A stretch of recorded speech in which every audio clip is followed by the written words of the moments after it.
1조 7,124억 원이라는 천문학적인 돈을 날려먹은 삼성 SDI 앞에 전 세계 기업들이 줄을 서서 기다리고 있습니다. 2015년 한 해 동안 무려 1조 7천억 원이 넘는 적자를 기록했고 매출은 20%나 곤두박질 쳤는데 말이죠. 상식적으로 생각하면 이 정도 부실 기업은 투자자든 고객이든 죄다 등을 돌리는 게 맞잖아요. 그런데 2016년 인터배터리 전시장 풍경은 완전히 딴판이었습니다. 해외 대기업 임원들이 명함을 손에 쥐고 삼성 SDI 부스 앞에 길게 늘어섰더라고요. 더 기가 막힌 건 삼성의 파격적인 행보였는데 다들 미래의 먹거리라며 외치던 전기차를 과감하게 뒤로 밀었습니다. 그리고 온 힘을 다해 로봇용 전고체 배터리라는 꿈의 기술을 먼저 상용화하겠다고 선언해버렸죠. 도대체 이 현장 뒤편에서 무슨 일이 벌어지고 있는지 오늘 이 이야기 끝까지 들어보시면 남들이 다 한숨 쉬던 회사가 어떻게 미래 산업의 심장을 거머쥐게 됐는지 확실히 아시게 될 겁니다. 우선 이 회사가 지금 정확히 어떤 위치에 와 있는지부터 차근차근 짚어보죠. 전고체 배터리라는 단어는 뉴스에서 한 번쯤 들어보셨을 텐데 흔히들 꿈에 배터리라고 부르는 차세대 기술이거든요. 이 분야에서 전 세계가 가장 눈여겨보는 곳을 꼽으라면 전문가들은 대개 세 기업을 이야기합니다. 일본의 도요타와 미국의 퀀텀스케이프, 그리고 대한민국의 삼성 SDI지요.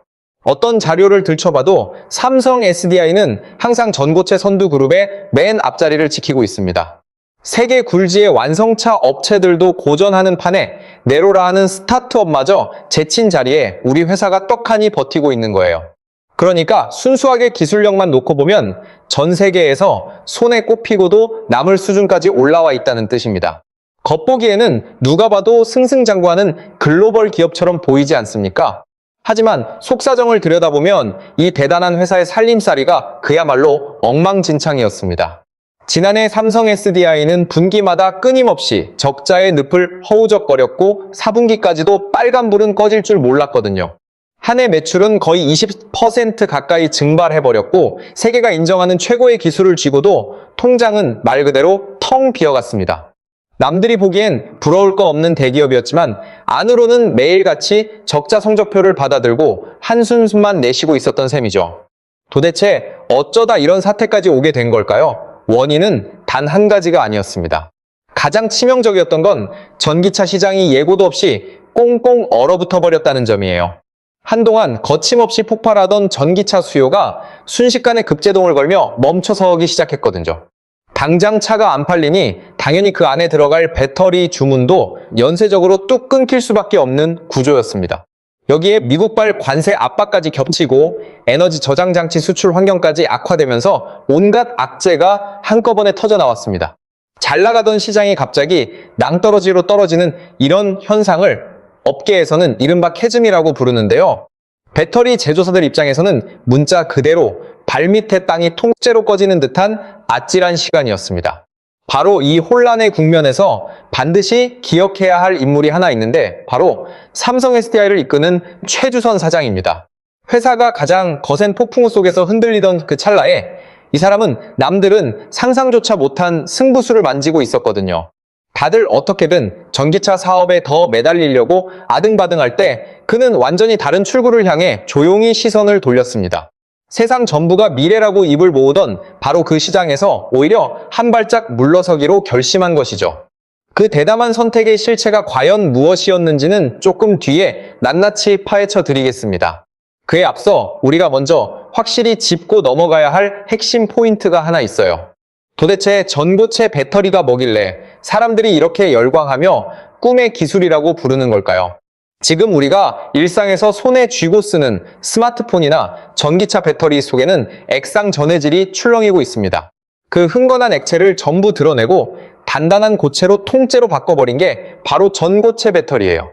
그럼 굳이 위험을 무릅쓰고 고체로 전환하면 어떤 어마어마한 장점이 생길까요? 같은 덩치와 크기 안에 훨씬 더 방대한 에너지를 빈틈없이 꽉꽉 눌러 담을 수가 있게 됩니다. 부피는 그대로인데 품고 있는 파워는 상상 이상으로 거대해지는 거니 가벼우면서도 오래가고 화재 위험까지 근본적으로 차단되는 거죠. 전기차가 단 한 번 충전으로 서울에서 부산까지 거뜬히 달리고 휴대폰은 하루 종일 써도 배터리가 쌩쌩한 그런 이상적인 그림이 드디어 완성되는 셈입니다. 그런데 여기서 아주 자연스럽게 흥미로운 의문 하나가 솟구칩니다. 이렇게 성능이 막강한 배터리라면 왜 당장 전기차에 장착하지 않는 걸까요? 바로 그 지점이 이들이 맞닥뜨린 가장 거대하고 골치 아픈 난관이었습니다. 일반적인 전기차 한 대를 움직이려면 무려 50에서 70kWh라는 어마어마한 용량의 배터리가 소모되거든요. 상상을 초월하는 이 거대한 덩치를 당장 비싼 전고체로 가득 채우려고 하면 도저히 감당할 수 없을 만큼 제조 단가가 치솟게 됩니다. 성능이 눈부시게 뛰어나다는 건 모르는 사람이 없지만 막상 가서 완성차에 통째로 얹으려니 가격 장벽이 너무 높았던 거죠. 세계가 부러워하는 최고급 기술을 품에 안고도 정작 주력 무대인 전기차 시장에는 엄두조차도 내지 못하고 있었던 셈입니다. 남들이 보기엔 핵심 기술을 쥐고도 본업이 속절없이 흔들리는 위기였는데 과연 이 회사는 이 난국을 어떻게 돌파했을까요? 하지만 삼성 SDI는 여기서 결코 주저앉거나 포기하지 않았습니다. 세상이 배터리 산업은 이제 한계에 부딪혔다며 쑥스럽게 수근거리던 바로 그 순간에도 이들은 아무도 눈여겨보지 않는 틈새를 조용히 파고들고 있었거든요. 그들이 찾아낸 돌파구가 다름 아닌 휴머노이드 로봇이었습니다. 당장 시장 규모가 거대한 전기차는 잠시 뒤로 제쳐두고 소형 로봇에 먼저 전고체 배터리를 심겠다는 대담한 선택이었죠. 이 기획을 처음 접하면 누구나 고개를 갸우뚱하며 의아해하기 마련입니다. 막대한 돈이 거래되는 거대한 전기차판을 놔두고 왜 하필 규모가 작은 로봇부터 공략하겠다는 걸까요? 얼핏 들으면 당장 수익에 도움이 안 되는 손해보는 장사처럼 느껴지기도 합니다. 하지만 그 속을 들여다보면 무려 3단계로 치밀하게 짜인 영리한 전략이 숨어 있었어요. 첫 번째 이유는 단연 비용 부담을 줄이기 위한 현실적인 계산이었습니다. 아까 전기차 한 대에는 50에서 70kWh라는 엄청난 양이 들어간다고 말씀드렸잖아요. 반면에 로봇 한 대를 구동하는 데 필요한 배터리는 고작 2-3kWh면 충분합니다.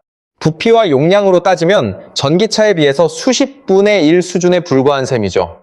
이해하기 쉽게 비유를 하나 들어볼까요? 아주 값비싸고 희귀한 최고급 가죽 원단이 손에 들어왔다고 상상해 봅시다.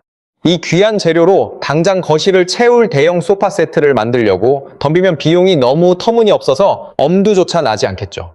그런데 대신에 들고 다니기 좋은 작은 명품 지갑 하나만 만든다고 생각해보면 어떨까요? 똑같이 비싼 원단이라도 전체적인 예산 부담이 확 줄어들 뿐더러 장인의 솜씨를 마음껏 발휘해 완성도를 높여볼 수도 있을 겁니다. 전고체 배터리를 전기차가 아니라 로봇에 먼저 탑재하겠다는 구상이 바로 이와 정확히 일치했어요. 단가가 비싼 최첨단 신기술을 세상에 처음 선보일 테스트베드로는 규모가 아담한 쪽이 훨씬 현명한 판단이었던 거죠. 두 번째로 철저하게 따져본 계산은 바로 생산 공정의 검증이었습니다. 새로운 배터리 공법을 개발할 때 엔지니어들의 머릿속을 가장 짓누르는 공포의 대상이 바로 수율이라는 벽이거든요.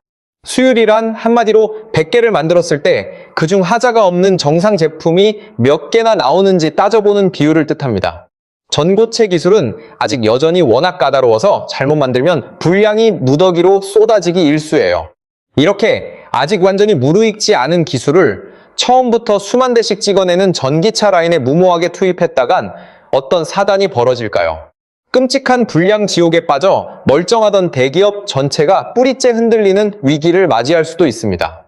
그러니 상대적으로 규모가 작은 로봇 시장을 발판 삼아 차근차근 공정을 돌려보며 기술적 결함을 손보는 게 훨씬 안전한 수순이었죠. 설령 도중에 실수가 발생하더라도 피해를 최소화하고 거기서 얻은 데이터로 제품을 더 단단하게 다듬어갈 수 있으니까요. 작은 무대에서 먼저 완벽한 검증을 거쳐 체급을 키워두면 나중에 거대한 전기차 시장으로 진입할 때도 전혀 흔들림이 없을 거라는 계산이었습니다. 그렇다면 이 눈부신 전고체 배터리는 대체 어떤 과학적 원리로 작동하길래 이토록 판도를 뒤흔들 차세대 기술로 꼽히는 걸까요? 그 비밀의 핵심은 바로 무음극이라는 혁신적인 설계 공법에 숨겨져 있습니다. 이름만 들으면 생소하고 어려울 수 있으니 머릿속으로 알기 쉽게 회의실 풍경을 하나 떠올려보죠. 텅 빈 대형 회의실이 하나 있다고 가정해보면 평소 같으면 사람들이 앉을 수 있도록 무거운 의자를 미리 수십 개씩 가득 세팅해 두어야 하잖아요. 그런데 이 신기한 회의실은 사람들이 문을 열고 한 명씩 걸어 들어올 때마다 그 자리에서 의자가 마술처럼 척척 생겨나는 구조입니다. 밀도는 리터당 900와트시 수준에 달할 것으로 알려졌는데 이는 현재 시중에 유통되는 일반 배터리보다 무려 1배 반을 훌쩍 뛰어넘는 수치입니다. 미리 의자를 깔아둘 필요가 없으니 방 안은 훨씬 가볍고 넓어질 뿐더러 빈 공간이 늘어나는 만큼 더 많은 에너지를 한가득 우겨 넣을 수 있게 된다는 뜻입니다. 여기서 끝이 아니라 충전 속도 역시 입이 떡 벌어질 정도로 경이로운데 단 9분 만에 80%까지 거뜬히 채울 수 있다고 전해지거든요. 따뜻한 커피 한 잔 느긋하게 내리는 그 짧은 시간 동안 거의 완충에 가까운 상태가 된다는 이야기입니다. 바로 이 지점에서 우리가 아까 잠시 미뤄두었던 로봇 이야기가 다시 한번 찬란하게 빛을 발하기 시작합니다. 현재 시중에 유통되는 일반적인 로봇들은 배터리를 가득 채워도 대략 2시간에서 4시간 남짓 움직이고 나면 멈춰서기 일쑤예요.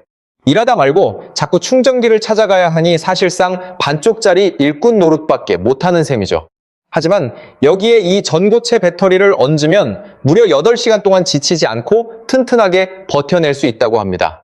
사람으로 치면 아침부터 저녁까지 하루 온종일 풀타임 근무를 완벽하게 소화해내는 셈이에요.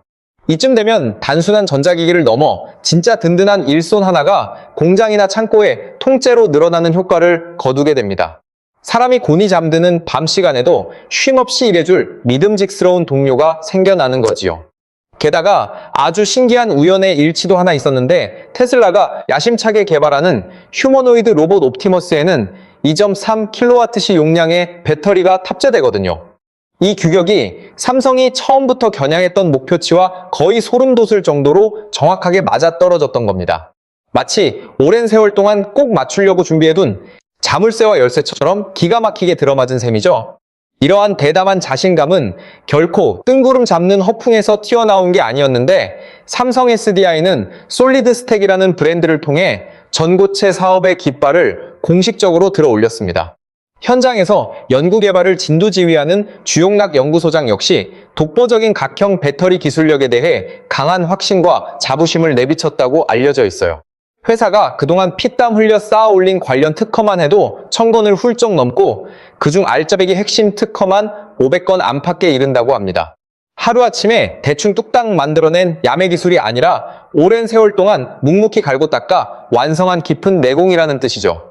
남들은 모르게 차곡차곡 쌓아둔 이 특허 보따리들이 바로 위기의 순간에 회사를 지켜주는 가장 든든한 방패가 되어주는 겁니다. NH투자증권의 한 연구원 역시 바로 이러한 독보적 기술력을 근거로 삼성의 로봇 배터리 행보를 아주 깊게 눈여겨봐야 한다고 분석했더라고요. 남들이 전기차 시대는 끝났다고 손가락질하며 웅성거리던 그 시각에 이 회사는 이렇게 조용히 자신만의 새로운 우회로를 탄탄하게 닦아두고 있었던 겁니다. 치솟는 가격이라는 커다란 벽도 넘어서고 까다로운 공정 검증이라는 숙제도 풀어내고 기술이라는 곡간까지 두둑하게 채워둔 셈이죠. 이제 정말로 남은 의문은 딱 한 가지뿐이었는데 과연 이 로봇 시장이라는 무대가 그 모든 준비를 다 쏟아부을 만큼 엄청나게 거대한 판이 맞느냐는 거였습니다. 그리고 그 물음에 대한 해답은 우리의 예상을 보기 좋게 배신하며 엄청난 규모로 세상 앞에 그 실체를 드러내기 시작합니다. 그리고 마침내 그 오랜 기간 준비해온 모든 노력이 거대한 결과물로 일시에 터져 나오는 결정적 순간이 도래했어요. 가장 먼저 시장 자체의 체급이 순식간에 폭발적으로 불어나기 시작했습니다. 공장이나 식당 구석에서 허드레시를 돕는 서비스 로봇만 보더라도 그 숫자가 50만 대 수준에서 머지않아 204만 대까지 어마어마하게 불어날 거라는 장밋빛 전망이 쏟아지고 있거든요. 매년 32%라는 무시무시한 속도로 몸집을 불려나가는 셈입니다. 하지만 이건 시작에 불과한데 사람의 형상을 고스란히 빼담은 휴머노이드 로봇은 가까운 미래에 100만 대 단위를 가볍게 넘어서며 쏟아져 나올 거라는 관측까지 지배적입니다. 시장을 가늠하는 단위 자체가 순식간에 완전히 다른 차원으로 도약하는 거예요. 예전에는 로봇 하면 공장 구석탱이에서 쇠지렛대나 휘젓는 투박한 기계팔을 떠올리기 일쑤였잖아요. 하지만 이제는 진짜 사람처럼 두 발로 성큼성큼 걸어다니며 무거운 짐을 나르고 집안일 구석구석까지 거드는 로봇이 안방문 앞까지 찾아오는 시대가 성큼 다가온 겁니다. 여기에 결정적으로 기름을 화끈하게 부어버린 인물이 다름 아닌 테슬라의 일론 머스크였어요. 머스크는 앞으로 휴머노이드 로봇 옵티머스를 매년 100만 대씩 대량으로 찍어내겠다고 대외적으로 당당하게 공언하고 나섰습니다. 판매 가격 또한 로봇 한 대당 2만 달러 선에서 저렴하게 맞추겠다고 선언했지요. 이 말이 무슨 뜻이겠습니까? 자동차 한 대 값만 지불하면 평생 불평 한마디 없이 묵묵히 일해주는, 지치지 않는 일꾼 한 명을 영구적으로 고용하는 셈이 됩니다. 한번 구매해두면 밥을 달라고 조르지도 않고 월급을 올려달라고 떼를 쓰지도 않으며 묵묵히 제 할 일만 해내는 완벽한 직원인 거예요. 세상에 이렇게 가성비 넘치는 일꾼이 자동차 한 대 가격밖에 안 하는데 어떤 회사가 사지 않고 배길 수가 있겠어요. 수요가 폭발적으로 치솟을 수밖에 없는 구조적 필연이 이미 마련되어 있는 겁니다. 머스크의 이러한 진심 어린 의도는 말뿐만 아니라 실제 행동으로도 아주 선명하게 증명되었는데, 잘 나가던 고급 전기차 모델 S와 모델 X를 찍어내던 핵심 생산 라인마저 아예 옵티머스 전용 공장으로 통째로 갈아엎겠다고 공식 선언했거든요. 모델 S와 모델 X를 만들던 생산 라인을 아예 옵티머스 생산으로 돌리겠다고 밝힌, 세계 최고를 자랑하는 전기차 기업이 정작 잘 나가던 자동차 생산을 제쳐두고 로봇 제조에 올인하겠다고 선언한 셈입니다. 그만큼 머스크 역시 로봇이 가져올 미래의 파급력을 터무니없었을 만큼 진지하게 바라보고 있다는 아주 강력한 방증인 셈이죠. 자, 그렇다면 앞으로 세상을 뒤흔들 이 거대 로봇 군단의 심장은 도대체 누가 쥐고 흔들게 될까요? 바로 이 결정적인 대목에서 삼성 SDI가 무섭게 치고 올라오는데, 로봇용 전고체 배터리를 2027년 하반기까지 기어코 양산하겠다는 구체적인 청사진을 내놓았다고 전해집니다. 이 소식이 왜 그렇게 전 세계를 경악하게 만드냐면요. 전고체 분야의 원조 토종 강자로 꼽히던 일본의 도요타조차 양산 시기를 2027년에서 2028로 잡고 있거든요. 남들보다 훨씬 앞서서 달리겠다던 일본을 제치고 오히려 한국의 삼성 SDI가 더 먼저 결승선 테이프를 끊을 기세라는 얘기입니다. 일본 업계 입장에서는 그야말로 발등에 불이 떨어져 속이 까맣게 타들어 갈 노릇이 아닐 수 없죠. 수십 년 동안 세월을 공들여 다져놓은 텃밭인데 한참 뒤처져 있다고 엿보던 한국이 어느새 코앞까지 바짝 쫓아왔으니까요. 먼저 출발 총성을 울리고도 결승선 앞에서 한국산 추격자에 역전당할 판국에 내몰린 셈입니다. 국내외 전문가들도 이 흐름을 결코 우연으로 치부하지 않고 심상치 않게 지켜보고 있더라고요.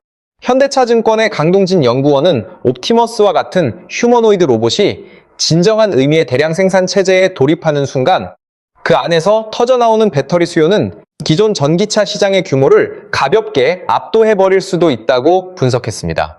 다들 눈앞에 전기차만 바라보며 한쪽으로만 쏠려 있을 때 진짜 어마어마한 대박 시장은 완전히 엉뚱한 곳에서 조용히 싹트고 있었던 거지요. 남들이 참고하는 그 어떤 지도에도 아예 그려져조차 없던 미지의 길을 새롭게 개척해낸 셈입니다. 이건 단순히 어느 한 대기업이 운 좋게 한 발짝 빨리 움직였다는 수준의 이야기가 아닙니다. 세상 전부가 한쪽 방향만 쳐다보고 열광할 때 아무도 깔 생각조차 못했던 새로운 판을 한국 기업이 가장 먼저 깔아버린 거예요. 단순히 성과를 낸 정도를 넘어 아예 글로벌 게임의 규칙 자체를 통째로 다시 쓴 셈이죠. 만년 적자에 허덕이며 매일같이 한숨을 내쉬던 그 회사가 어느새 다가올 미래 산업의 가장 목 좋은 명당 자리를 완벽하게 선점해버린 겁니다. 그런데 여러분, 진짜 소름 돋는 반전은 사실 지금부터 시작입니다. 이게 고작 로봇 몇백만 대 굴러가는 시장 이야기 정도로 막을 내릴 판이 아니거든요. 여기까지 들으시면 로봇 시장 규모가 제법 쏠쏠하겠구나 싶으시겠지만 그건 거대한 빙산의 일각에 불과합니다. 시각을 조금 더 멀리 내다보며 2040년이라는 미래의 시점으로 훌쩍 뛰어넘어 볼까요? 그때쯤이면 전 세계 지구촌 곳곳에 깔린 휴머노이드 로봇이 누적 기준으로 무려 5,330만 대에 달할 거라는 어마무시한 전망이 쏟아져 나옵니다. 이 숫자가 얼마나 엄청난 거냐면 우리나라 전체 인구가 대략 5천만 명 선이잖아요.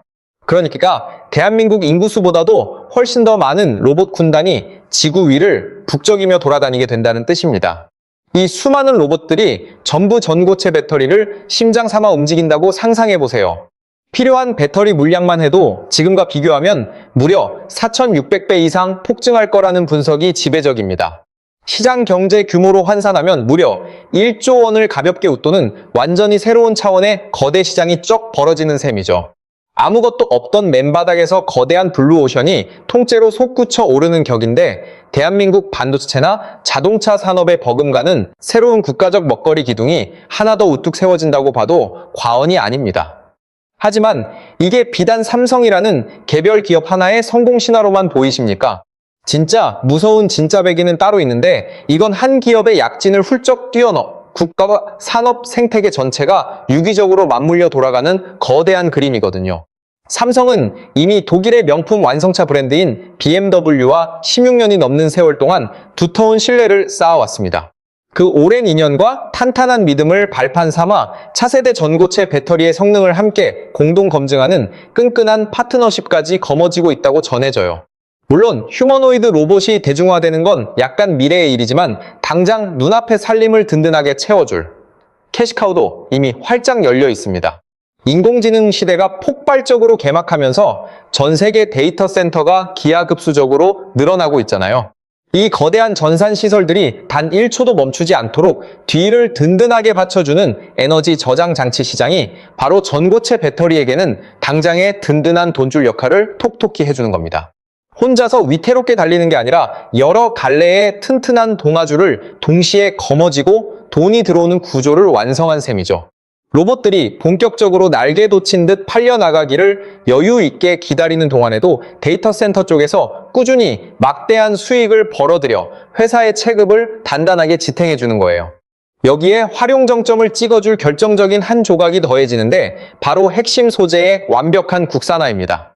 전고체 배터리의 뼈대를 이루는 필수 재료 중에 황화리튬이라는 엄청나게 비싼 물질이 있는데 이게 그동안 제조 단가를 높이는 주범이자 지독한 골칫거리였거든요. 완성된 완제품 배터리를 우리 손으로 직접 찍어내는데 그치지 않고 그 안에 들어가는 값비싼 핵심 소재까지 우리 기술로 완벽하게 자립시키겠다는 의미입니다. 이렇게 되면 제조 단가를 획기적으로 낮출 수 있음은 물론이고 글로벌 공급망이 뒤흔들려도 부품 수급이 끊길 걱정 따위는 아예 사라지게 되는 거죠. 남의 눈치를 보거나 남의 손을 빌릴 필요 없이 부품부터 완성품까지 전 과정을 온전히 우리의 지배력 아래 두는 완벽한 형태의 국가전략상 산업이 마침내 그 모습을 드러내는 셈입니다. 자, 가만히 생각해보면 이런 짜릿한 역전극 어디선가 본 듯한 기시감이 들지 않습니까? 사실 한국이 일본이 수십 년간 공들여 쌓아올린 텃밭을 완전히 뒤집어 엎은 게 이번이 사상 최초가 아니거든요. 시계를 잠시 1992년 그 시절로 되돌려보면 당시 전 세계 반도체 시장은 일본의 안방이나 다름없을 정도로 철옹성 같았습니다. 그런데 삼성이 64메가 디램이라는 혁신적인 제품으로 일본 경쟁사들을 전격적으로 추월해버리며 글로벌 반도체 지도를 완전히 새로 그려버렸지요. 당시 주변에서는 다들 무모한 짓이라며 손사래를 치고 극렬히 말렸지만 고국 이병철 회장이 흔들림 없는 뚝심으로 끝까지 밀어붙인 결단이 마침내 새로운 역사를 창조해낸 것으로 전해집니다. 불가능이라는 단어 앞에 굴복하지 않고 인간의 끈질긴 의지로 기적을 현실로 바꿔놓은 대표적인 사례인 셈입니다. 디스플레이 산업계에서도 이와 정확히 판빼 닮은 전율스러운 명장면이 그대로 재현되었는데 과거 일본 기업들이 시장을 틀어쥐고 흔들던 화면 주도권을 한국이 올레드 기술력 하나로 단숨에 탈환하며 세계 정상의 자리에 우뚝 섰다고 평가받지 않습니까? 그러니까 지금 차세대 전고체 전지판에서 벌어지고 있는 이 숨막히는 싸움은 과거 우리가 두 번이나 완벽하게 성공시켰던 그 눈부신 역전 드라의 세 번째 무대라고 봐도 무방합니다. 물론 이 거대한 판에 숟가락을 얹으려는 중국의 공세도 만만찮은데 중국 내에서도 자신들이 세계 최초로 전고체를 대량 양산하겠다는 호언장담이 심심찮게 흘러나오고 있거든요. 하지만 뜬구름 잡는 화려한 선언과 공장에서 실제로 찍어내는 현실은 팩스물 8광년만큼이나 다른 차원의 문제입니다. 과연 그 말대로 대규모 양산이 원활하게 구동되는지 소비자가 믿고 쓸만한 품질 검증을 제대로 마쳤는지에 대해서는 여전히 회의적인 시선이 지배적이거든요. 적어도 돈을 주고 사는 상용 제품에서 가장 중요한 덕목인 안정적인 품질 유지 면에서는 삼성이 여전히 한 발짝 앞서 있다는 분석에 강한 무게가 실립니다.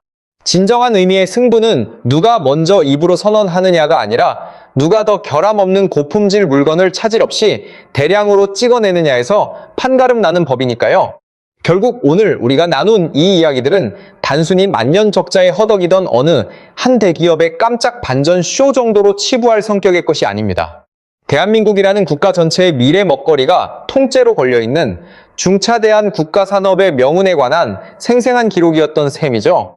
자, 그렇다면 이처럼 화려하고 매혹적인 장밋빛 청사진 뒤편에 우리가 냉정하게 직시해야 할 어두운 그늘은 과연 존재하지 않을까요? 물론 이 모든 게 무조건 탄탄대로의 장밋 꽃밭인 것만은 아니기에 우리가 차갑게 짚고 넘어가야 할 현실적인 한계와 리스크도 뚜렷이 도사리고 있습니다. 가장 먼저 머릿속을 짓누르는 건 앞서 누차 강조했던 공정수율이라는 거대한 벽이 여전히 떡하니 버티고 있다는 점이에요. 아무리 성능이 신의 경지에 달한 기술이라도 막상 100개를 찍어냈을 때 그중 대다수가 불량품으로 쏟아져 나온다면 그야말로 밑 빠진 독에 물 붓기 격이 되어버리니까요. 이 까다롭고 잔인한 문턱을 끝내 넘어서서 원가 경쟁력을 확보하는 것이야말로 이 게임의 성패를 가를 진짜 배기 승부처인 겁니다. 현란한 포부나 선언은 누구나 공짜로 할 수 있지만 쓸만한 양품을 쉼없이 찍어내는 공정 안정화는 완전히 다른 차원의 피땀이 요구되는 일이니까요. 게다가 휴머노이드 로봇은 가만히 서 있는 자동차와 달리 팔다리를 쉴 새 없이 격렬하게 움직여야 하는 고난도 기계 장치입니다. 그만큼 배터리가 고스란히 받아내야 하는 물리적 충격과 부하가 막대해서 생각했던 것보다 실제 교체 주기가 훨씬 단축될 수 있다는 뼈아픈 우려도 흘러나오고 있지요. 오랫동안 묵묵히 버텨줘야 진정한 명품 일꾼 소리를 들을 텐데 너무 자주 배터리를 갈아 끼워야 한다면 그 매력과 효용성이 반감될 수밖에 없으니까요. 그리고 진정으로 두려워해야 할 진짜 괴물은 일본이 아니라 바로 무서운 속도로 쫓아오는 중국인데 중국의 배터리 거물 CATL은 오직 연구개발에만 무려 48조 원이라는 천문학적인 돈을 쏟아붓고 있는 것으로 전해집니다. 이 어마어마한 투입 규모는 대한민국 국내 내라라 하는 배터리 제조사 3곳의 총 예산을 전부 다 합친 것보다도 50%나 더 웃도는 수치예요. 중국의 또 다른 신흥 강자인 그레이터베이라는 업체는 이미 2026년 말까지 세계 최초로 전고체를 대량 양산하겠다고 깃발을 치켜들기도 했습니다. 우리가 과거에 전 세계를 호령하던 올레드 패널 세계 1위 자리를 중국의 거센 물량 공세에 밀려 허망하게 내어주었던 뼈아픈 과거의 기억이 있잖아요.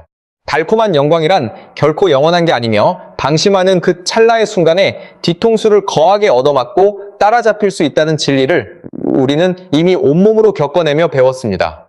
그렇다고 해서 무조건 겁을 먹고 비관만 할 필요는 전혀 없는데 삼성증권의 이문영 연구원은 전 세계가 갈수록 민감해지는 보안 문제를 이유로 중국산 부품을 철저히 배제한 청정 공급망을 강력히 원하게 될 것이며 바로 그 틈새에서 한국 기업들이 독보적인 신뢰 프리미엄을 톡톡히 누릴 수 있을 거라고 분석했거든요. 위기가 거세게 몰아치는 바로 그 지점이 역으로 생각하면 우리에게는 엄청난 기회의 문이 활짝 열리는 순간이 될 수도 있다는 뜻입니다. 그럼에도 불구하고 단 한 가지 명확하게 부정할 수 없는 진실은 따로 존재하는데 이제 맨 처음 여러분께 던졌던 그 질문의 자리로 다시 한번 되돌아가 보겠습니다. 한 해 동안 무려 1조 7,024억 원이라는 천문학적인 적자 성적표를 받아들고 세상 모든 이들이 냉담하게 등을 돌렸던 그 비운의 회사를 기억하시겠지요. 전 세계가 인정하는 최고의 원천 기술을 손에 쥐고도 막상 통장은 텅텅 비어가 매일 한숨을 삼키며 눈물 흘리던 바로 그 불쌍한 회사 말입니다. 바로 그 구렁텅이에 빠져있던 회사가 지금은 다가올 미래 산업의 심장을 가장 먼저 거머쥔 명실상부한 글로벌 주인공으로 눈부시게 다시 일어서 있습니다. 대한민국의 주식시장을 상징하는 코스피가 6천선을 가볍게 돌파하는 새로운 황금 시대를 맨 앞에서 이끌어갈 가장 강력한 주역 중 하나로 당당히 자리매김한 셈입니다. 있습니다. 코스피가 6천을 넘보는 새로운 시대를 이끄는 대표 얼굴 중 하나가 된 거예요. 불과 며칠 전만 해도 눈을 의심케 하던 그 참혹한 적자 성적표를 떠올리면 지금의 이 극적인 반전이 믿기지 않을 정도입니다. 다 끝났다고 혀를 차며 손가락질하던 이들이 이제는 부러움에 눈이 멀어 줄을 서서 기다리는 진풍경이 펼쳐지고 있는 거죠. 깊은 한숨이 당당한 자부심으로 뒤집히는데 그리 오랜 세월이 걸리지 않았던 셈입니다. 16년이라는 기나긴 세월 동안 탄탄하게 쌓아 올린 BMW와의 끈끈한 신뢰는 이제 꿈의 배터리를 함께 검증해내는 든든한 동반자 관계로 환하게 꽃을 피웠습니다. 일본이 수십 년간 땀 흘려 공들여 쌓아온 그 정상의 자리를 한국의 기술력이 기습적으로 한 발 앞서 밟고 올라선 거예요. 세상이 전혀 거들떠보지 않던 어두운 구석에서 누군가 피땀 흘려 우회로를 닦아내던 그 고독한 시간이 결국 이런 거대한 미래를 통째로 빚어낸 셈입니다. 절대 포기하지 않고 묵묵히 한 걸음씩 쌓아 올린 지독한 끈기가 불가능이라는 단어를 기적 같은 가능성으로 완벽하게 갈아치운 것이지요. 생각해보면 우리를 여기까지 이끌어준 가장 위대한 자원은 풍족한 자원이 아니라 바로 이 악물고 버텨내는 엄청난 지구력이었는지도 모릅니다. 머지않은 미래에 집집마다 로봇이 사람의 손발을 척척 거들어주고 그 로봇의 심장부가 순수 국내 기술로 만든 메이드 인 코리아 전고체로 힘차게 박동하는 날이 기어코 찾아올지 모릅니다. 혹시라도 훗날 거리를 지나다 일하는 로봇을 마주치게 되신다면 오늘 우리가 나눈 이 이야기들을 문득 떠올려 보시길 바랍니다. 그 조그마한 배터리 심장 하나 속에는 한때 모든 게 무너져 내린 절망 속에서도 이를 악물고 다시 일어선 수많은 사람들의 뜨거운 눈물과 끈기가 고스란히 녹아들어 있을 테니까요. 겉으로 드러난 차가운 숫자로만 보면 그저 배터리 칸막이 하나에 불과하겠지만 그 안에는 시대를 관통한 누군가의 밤샘 노력과 열정이 고스란히 담겨 있는 겁니다. 과연 여러분은 이번 전고체 도전이 대한민국 역사상 세 번째 위대한 역전 드라마로 화려하게 완성될 거라고 내다보십니까? 아니면 거대하게 밀려오는 중국이라는 벽 앞에서 또 한 번 거센 시험대에 오를 거라고 보십니까? 여러분의 솔직하고 날카로운 생각을 댓글로 아낌없이 남겨주세요. 이어지는 다음 이야기에서는 이 치열한 전고체 전쟁의 진짜 핵심 승부처인 소재를 둘러싼 보이지 않는 은밀한 암투와 중국과의 피 말리는 정면 승부를 깊이 있게 파헤쳐 드리겠습니다. 채널 고정해 주시고 다음 콘텐츠도 기대해 주시기 바랍니다.